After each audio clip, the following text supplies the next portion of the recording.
Selamat malam dan selamat datang di On The Record, acara wawancara mendalam dari I24 News English. Saat Israel mendekati putaran pemilu berikutnya, kami akan mendedikasikan beberapa episode mendatang untuk isu-isu domestik yang sering terabaikan dalam siklus berita yang berubah dengan cepat dan tidak menjadi sorotan utama. Acara malam ini akan berfokus pada komunitas Druze di Israel, yang hanya berjumlah sedikit lebih dari 1,5% dari populasi Israel, namun bertugas dalam jumlah sangat besar di militer Israel. Tingkat pendaftaran di kalangan Druze Israel mencapai lebih dari 80% dibandingkan kurang dari 75% di kalangan populasi umum, dan sebagian besar dari mereka mendaftar ke unit tempur. Pengorbanan bersama antara tentara Yahudi dan Druze yang berjuang berdampingan, terutama dalam perang sejak 7 Oktober, telah digambarkan sebagai perjanjian darah, Brit Damim. Meskipun ada aliansi yang bersejarah dan berakar kuat ini, banyak Druze di Israel percaya bahwa mereka hanya dipandang oleh negara sebagai mitra dalam pengorbanan, namun tidak menikmati hak yang setara.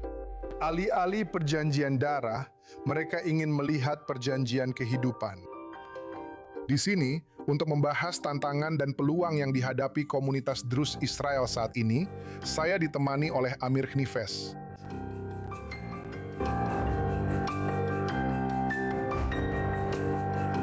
Khnifes adalah Ketua Pusat Druze Israel dan Gerakan Druze untuk Demokrasi dan Kesetaraan.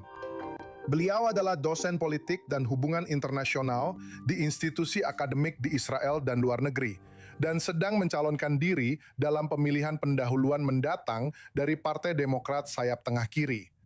Amir, terima kasih banyak telah bergabung dengan saya malam ini. Terima kasih sudah mengundang saya. Jadi, saya ingin memulai dengan membacakan sesuatu yang Anda tulis kurang dari 2 tahun yang lalu. Dan saya akan mengutip di sini. Bagi banyak pemuda Druze, 7 Oktober melambangkan hilangnya kepercayaan yang mendalam terhadap pemerintah Israel. Di satu sisi, komunitas Druze merangkul rakyat Israel, dan rakyat Israel juga merangkul mereka. Tragedi bersama yang dialami oleh warga Yahudi dan Druze menyatukan kita sebagai satu keluarga yang berduka. Di sisi lain, pemerintah Israel terus membelenggu komunitas Druze dengan undang-undang seperti Undang-Undang Negara Bangsa dan Undang-Undang Kamanitz. Undang-undang ini membuat komunitas Druze terpinggirkan dan semakin menjauh dari masyarakat Israel. Sekarang, ini adalah kata-kata Anda. Sekarang, kita akan membahas undang-undang tersebut secara khusus sebentar lagi. Tapi pertama-tama, apakah ini masih 2 tahun kemudian menjadi pengalaman komunitas Druze di Israel saat ini? Sayangnya, itulah kenyataan tentang situasi komunitas Druze di Israel pada tahun 2026. Sangat menyedihkan bahwa seperti yang Anda katakan di awal, kami masih merasa bahwa semua ini masih sebatas ikatan darah, perjanjian. Dan sebenarnya kami tidak pernah benar-benar berpindah ke perjanjian kehidupan seperti yang selalu kami inginkan. Dan itu sangat merugikan. Dan saya akan mengatakan membuat segalanya menjadi sulit. Ketika Anda memiliki perasaan bahwa negara hanya mengingat Anda saat Anda berkorban, hanya saat Anda berada di garis depan, dan hanya saat Anda memiliki tentara yang gugur di garis depan. Dan ini membuat segalanya menjadi sangat rumit bagi generasi muda yang juga terus mempertanyakan masa depan mereka di negara Israel. Jadi kami memiliki perasaan di mana di satu sisi kami terintegrasi, sepenuhnya terintegrasi di beberapa bidang. Dalam masyarakat Israel, di pasukan keamanan, kami memandang diri kami sebagai bagian integral dari masyarakat Israel dan negara Israel. Di sisi lain, kami mengalami diskriminasi yang terus-menerus dari pihak negara. Seperti yang Anda sebutkan, beberapa undang-undang diskriminatif yang sebenarnya diberlakukan oleh pemerintah saat ini dan pemerintahan sayap kanan sebelumnya terhadap komunitas Druze. Jadi, di mana diskriminasi ini ditemui oleh rata-rata orang Druze dalam kehidupan sehari-harinya? Maksud saya, mari kita tidak membicarakan, Anda tahu, nilai-nilai, rasa memiliki terhadap negara atau apapun itu. Saya ingin membawanya ke realitas sehari-hari seorang Druze, di mana diskriminasi ini ditemui oleh seorang Druze. Ya, saya akan mengatakan ada dua tingkat. Anda punya satu tingkat dengan undang-undang, dengan undang-undang deklaratif, seperti undang-undang negara bangsa. Yang jelas, membuat Anda berada di posisi di mana Anda merasa sebagai orang luar dan warga negara kelas 2. Karena undang-undang itu tidak mengatakan apapun tentang kesetaraan. Tidak ada apapun di sana tentang berbagi, masa depan, dan negara. Gagasan. Di sisi lain, Anda memiliki undang-undang Kamenets yang juga memiliki tangan dan jari-jari di lapangan yang sejauh ini justru menghambat perkembangan desa dan kota kita. Jadi misalnya, undang-undang Kamenets adalah undang-undang yang mencegah generasi muda kita membangun rumah mereka sendiri. Itu mencegah Dewan Lokal kita untuk menghadirkan kawasan industri. Itu mencegah para pengusaha kita untuk memiliki proyek baru dan memulai usaha rintisan. Jadi, kami merasakan diskriminasi ini setiap hari. Setiap hari. Dan belum lagi, semua denda yang harus dibayar oleh para pemuda kami karena perumahan ilegal di kota-kota Druze. Jadi jelas, seperti yang saya katakan, kita memiliki dua tingkat hukum. Tapi jika kita gabungkan semuanya, saya bisa katakan semuanya menggambarkan sesuatu yang sangat diskriminatif. Gambaran tentang situasi komunitas Druze di Israel. Jadi mari kita benar-benar menguraikan undang-undang ini. Mari kita mulai dengan Undang-Undang Dasar Negara Bangsa. Knesset mengesahkannya pada tahun 2018. Pada dasarnya, undang-undang ini menegaskan identitas Israel sebagai negara bangsa bagi orang Yahudi dengan hak penentuan nasib sendiri secara nasional. Sebuah hak yang dijaga khusus untuk penduduk Yahudi Israel. Undang-undang ini juga menetapkan bahasa Ibrani sebagai bahasa resmi, sementara bahasa Arab diturunkan statusnya menjadi status khusus. Sampai saat ini, bahasa Ibrani, Arab, dan Inggris berada pada tingkat yang sama. Tapi itu tidak hanya berhenti di situ. Undang-undang ini juga memprioritaskan pengembangan permukiman Yahudi. Dan disinilah menurut saya, Undang-Undang Kamenets berperan. Dan Undang-Undang Kamenets pada dasarnya adalah undang-undang yang membantu pihak berwenang untuk menindak pembangunan ilegal. Jadi, jika Anda memprioritaskan izin pembangunan hanya untuk komunitas Yahudi, mereka yang bukan Yahudi seringkali mendapati diri mereka dibatasi dalam izin pembangunan mereka. Akhirnya mereka membangun secara ilegal. Lalu Anda memiliki Undang-Undang Kamenets ini yang memberi wewenang kepada pemerintah untuk mengambil langkah-langkah yang lebih proaktif untuk merobohkan rumah-rumah tersebut, mengeluarkan perintah penggusuran, dan sebagainya. Jadi, kombinasi dari undang-undang ini, Anda mengatakan membuat orang Yahudi di Israel menjadi warga negara kelas 2. Apakah hanya itu saja? Katakan bersama kami, cara terbaik untuk menggambarkannya. Perubahan yang kami paksa sejauh ini. Dan perbedaan antara deklarasi kemerdekaan dan undang-undang negara bangsa. Kalau kita melihat keduanya, saya akan menyebutnya manifesto. Jadi kita punya dalam deklarasi kemerdekaan disebutkan dengan jelas bahwa Israel adalah negara Yahudi yang memberikan hak yang setara bagi warganya tanpa memandang jenis kelamin, gender, ras, dan warna kulit. Di mana ada undang-undang negara bangsa yang hanya membicarakan tentang keyahudian negara tersebut. Yang telah kami minta selama beberapa tahun terakhir, pada dasarnya, adalah menambahkan satu kata dalam undang-undang negara bangsa, yaitu kesetaraan. Karena bagi Amir, sebagai cucu dari anggota pertama Knesset, dan salah satu pemimpin Druze yang mendorong integrasi pemuda Druze ke dalam pasukan keamanan dan IDF pada tahun 50-an. Amir, yang pernah bertugas di unit Barashfuts. Amir yang memandang dirinya sepenuhnya sebagai orang Israel dan bagian dari masyarakat serta negara Israel ini. Saya bertanya-tanya, bagaimana sebenarnya undang-undang negara bangsa ini mencerminkan perasaan saya terhadap negara Israel? Apakah saya bisa memandang diri saya sebagai orang Israel non-Yahudi di negara Israel? Tapi hal tentang undang-undang negara bangsa adalah bahwa undang-undang itu berbicara tentang penentuan nasib sendiri secara nasional. Sekarang Druze, tanah asal Druze tidak hanya ada di Israel. Itu juga ada di Lebanon dan di Suriah. Dan secara tradisional, Druze di negara-negara tersebut dikenal sangat setia kepada negara mereka. Jadi jika kamu tidak punya, aku setuju denganmu. Jika kamu tidak memiliki penentuan nasib sendiri secara nasional, ya, itulah masalahnya. Kami tidak punya masalah dengan itu. Fakta bahwa Undang-Undang Negara Bangsa membahas tentang hak penentuan nasib sendiri bagi orang Yahudi. Dan fakta bahwa Israel adalah negara Yahudi. Tidak ada keraguan tentang itu. Kami tidak memperdebatkan hal ini. Yang kami cari, yang ingin kami lihat, bagaimana seorang pemuda Druze yang memandang dirinya sebagai bagian dari masyarakat Israel, bagian yang tak terpisahkan dari negara Israel, melihat dan memandang dirinya melalui undang-undang seperti itu. Kau lihat? Jadi itulah mengapa kami menyarankan bahwa jika undang-undang negara bangsa itu datang di akhir sebuah proses, di mana kita sudah memiliki undang-undang yang membahas tentang kesetaraan, undang-undang yang membahas tentang hak yang setara bagi kelompok minoritas, dan kemudian kita memiliki undang-undang negara bangsa, maka kita tidak punya masalah dengan undang-undang negara bangsa sebagai sebuah undang-undang.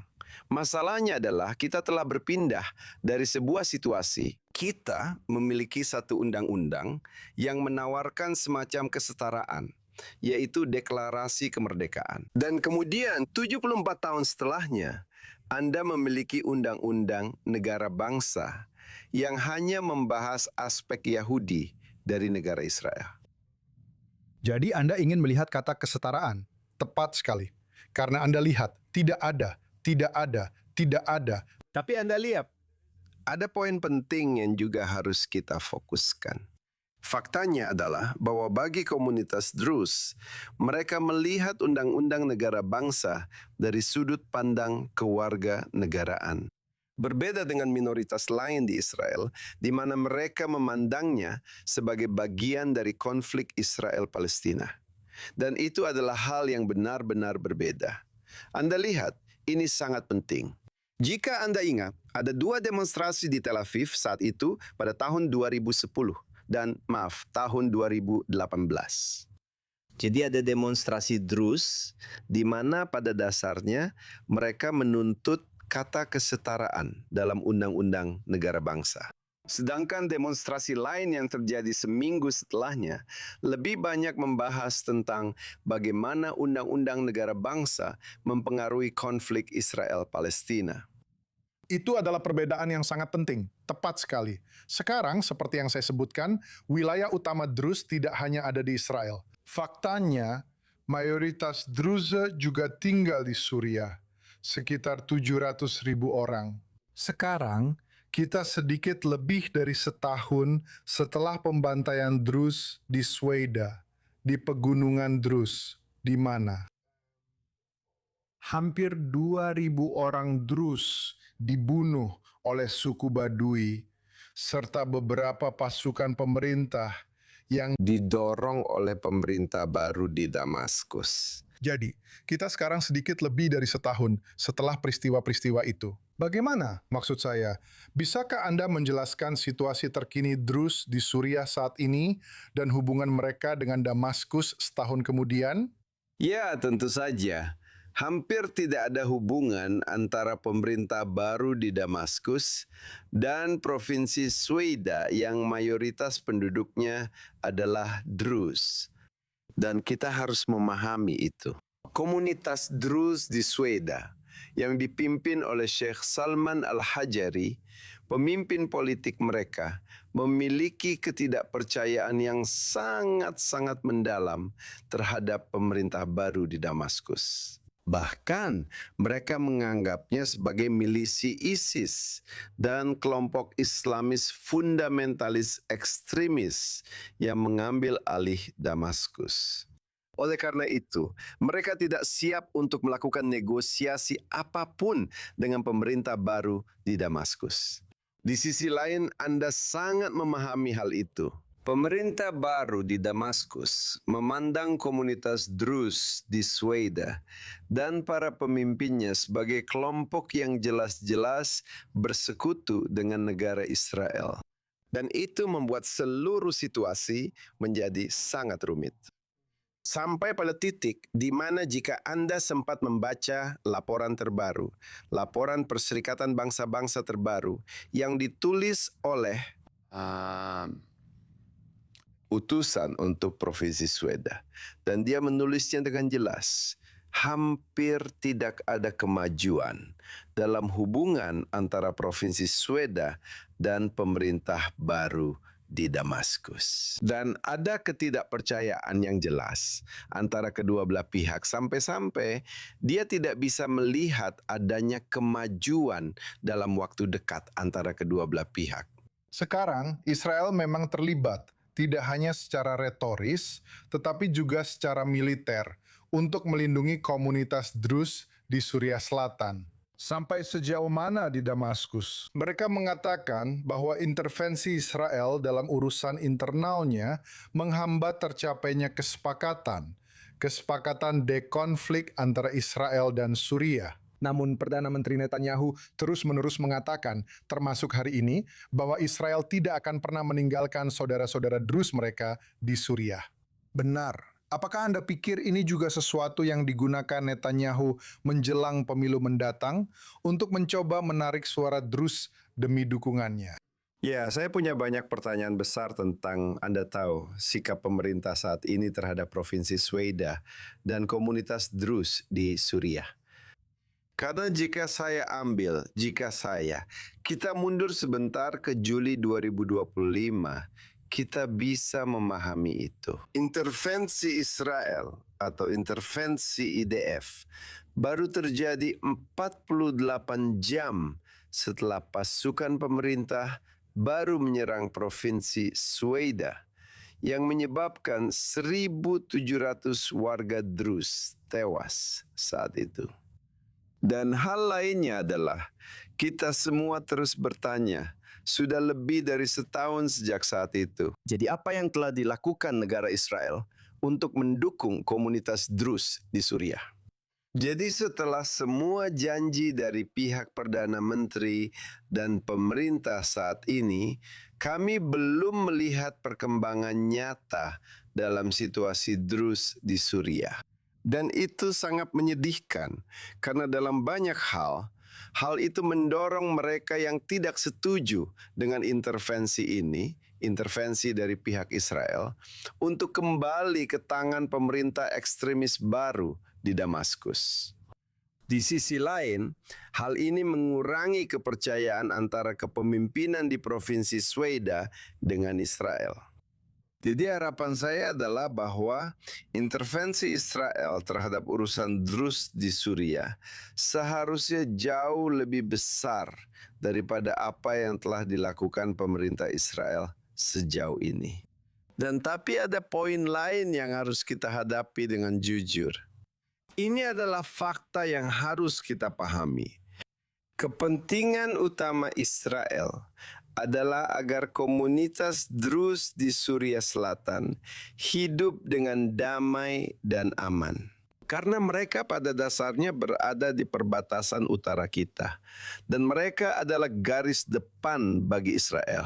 Menghadapi pemerintahan ISIS baru yang ekstremis dan fundamentalis yang sekarang berada di Damaskus, didukung oleh pemerintah Turki dan Erdogan. Jadi ini adalah tantangan yang akan mempengaruhi Israel ke depannya. Sekarang, dalam gerakan yang berorientasi ke depan ini, saya ingin sedikit beralih ke pemilihan umum yang akan datang. Anda mencalonkan diri dalam pemilihan pendahuluan bulan depan untuk Partai Demokrat di bawah kepemimpinan Yair Golan. Siapa Yair Golan? Pertama-tama, mengapa memilih Partai Demokrat? Dan kedua, apa yang ditawarkan Yair Golan terkait isu hubungan Israel ini?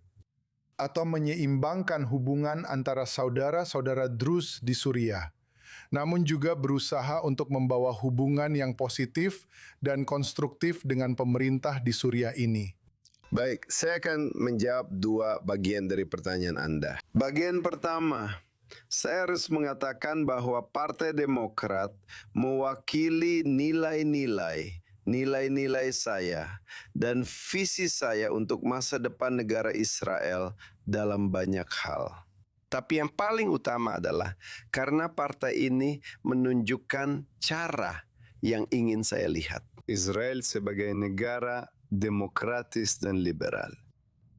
Dan ini adalah negara yang memberikan hak yang setara bagi semua warganya sesuai dengan semangat deklarasi kemerdekaan. Jadi ini sangat penting bagi saya. Dan itulah bisa saya katakan mungkin alasan utama mengapa saya sekarang mencalonkan diri untuk memperebutkan kursi lewat Partai Demokrat. Sekarang untuk bagian kedua dari pertanyaan Anda, saya percaya bahwa Yair Golan sebagai mantan Kepala Komando Utara di IDF sangat memahami sensitivitas wilayah itu, sangat memahami betapa pentingnya komunitas Druze di bagian selatan Suriah hidup dengan aman dan damai. Dan bagaimana mereka bisa menjadi garis depan kita dan pelindung kita terhadap pemerintah ekstremis di Damaskus. Sekarang, Anda memilih untuk mencalonkan diri di Partai Tengah Kiri, bukan Partai Khusus Druze. Dalam pemilu kali ini, untuk pertama kalinya dalam 50 tahun, akan ada Partai Druze yang ikut serta, Brit Ahim. Ya. Dan kritik mereka adalah bahwa kandidat Druze yang berada di partai-partai besar tidak mampu membawa perubahan nyata dan memajukan isu-isu Druze. Jadi, apa yang membuat Anda merasa bahwa Demokrat adalah partai yang tepat dibandingkan dengan mencalonkan diri di Partai Druze? Pertama-tama, Saya tidak bisa setuju dengan pernyataan seperti itu. karena jika Anda melihat komunitas Druze dan membandingkan situasi mereka pada tahun 1948 dan 2026, saya rasa kita bisa memahami perbedaannya di begitu banyak aspek kehidupan dalam komunitas Druze. Baik itu dalam bidang pendidikan, Pelayanan kesehatan, transportasi, perkembangan kota mereka, dan begitu banyak bidang lain di mana Anda bisa melihat perubahan yang terjadi di kota-kota Druze selama tahun-tahun ini. Jadi saya sangat tidak setuju dengan pernyataan yang mengatakan tidak ada yang berubah dalam komunitas Druze dan situasinya tetap sama.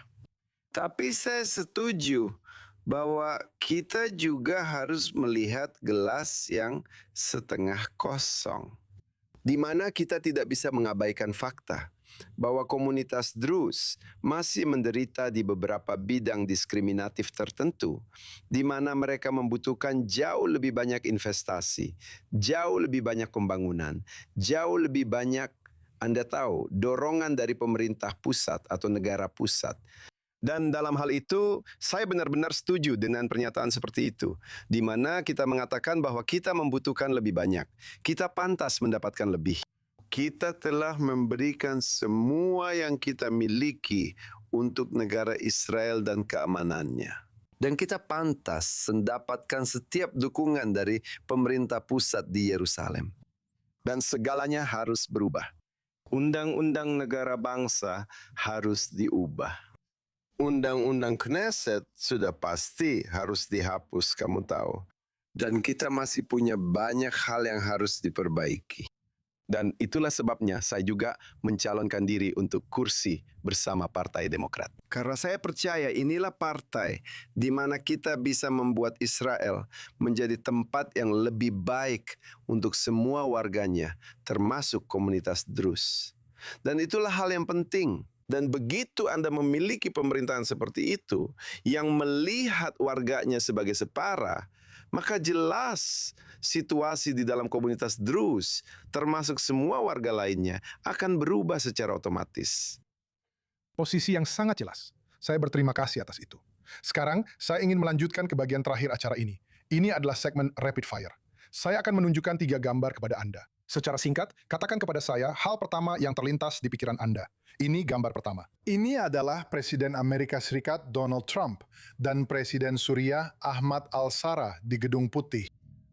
Saya tidak akan pernah berjabat tangan dengannya. Dengan yang mana? Dengan yang di sebelah kanan. Dengan shower. Baiklah. Mari kita lanjut ke gambar berikutnya. Ini adalah para pelayat yang berkumpul di sekitar peti mati Letnan Kolonel Druze Israel Salman Habka di desa Yanuk-Yanuk-Jat di Israel Utara pada 3 November 2023. Saya mencalonkan diri untuk mengubah perjanjian darah antara orang Druze dan orang Yahudi, serta negara Israel, dari perjanjian darah menjadi perjanjian kehidupan. Baiklah, dan gambar terakhir, ini adalah Presiden Turki Recep Tayyip Erdogan. Pemimpin yang sangat berbahaya. Saya tidak akan pernah mempercayainya. Dan salah satu alasan kita harus melindungi dan membela komunitas Druze di Suriah Selatan adalah karena pria ini. Sikap yang sangat jelas. Saya ingin mengucapkan terima kasih sekali lagi Amir Hnifes karena telah bergabung bersama saya dan menyampaikan sikap penting komunitas Druze di Israel. Dan saya berharap Anda sukses dalam pemilihan pendahuluan bulan depan. Terima kasih. Kita akan akhiri sampai di sini. Untuk saat ini, terima kasih telah bergabung bersama kami. Saksikan minggu depan di On The Record. Anda dapat menemukan episode hari ini dan semua acara sebelumnya di YouTube dan Spotify. Terima kasih telah menonton.